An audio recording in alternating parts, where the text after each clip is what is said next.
We have a 17-year-old male who's complaining of right lower quadrant pain, has a low-grade fever, and has a high white blood cell count.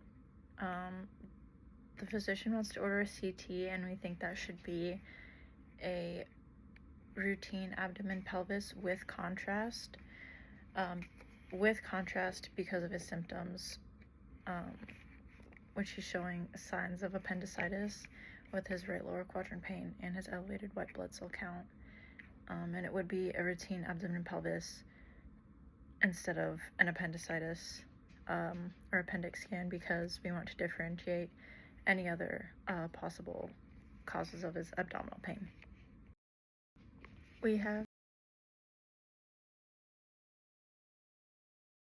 and room preparation. Before scanning, we will ensure informed consent and screen for any allergies, especially to contrast. Before the exam, the patient should be fasting for 4 to 6 hours if that's possible. For the positioning, we will do supine with arms above the head to get that out of the anatomy. And we will do scouts to obtain the diaphragm and the pubic symphysis. And room. As for dose considerations, our patient is 17, so he's still technically a pediatric patient. With that, it's important to make sure the necessity of the exam, which it is necessary considering he has right lower quadrant pain and elevated white blood count. So then we would go ahead and proceed with the exam.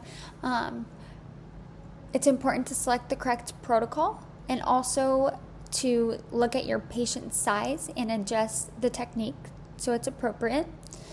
And then also shielding radiosensitive areas, but since the area of interest is the patient's abdomen, we would not shield his abdomen. For this specific case study, we believe that IV contrast is essential to highlight the bowel wall and detect inflammation. Oral contrast is generally not required for this specific exam, so we will do an IV contrast that is administered via peripheral IV.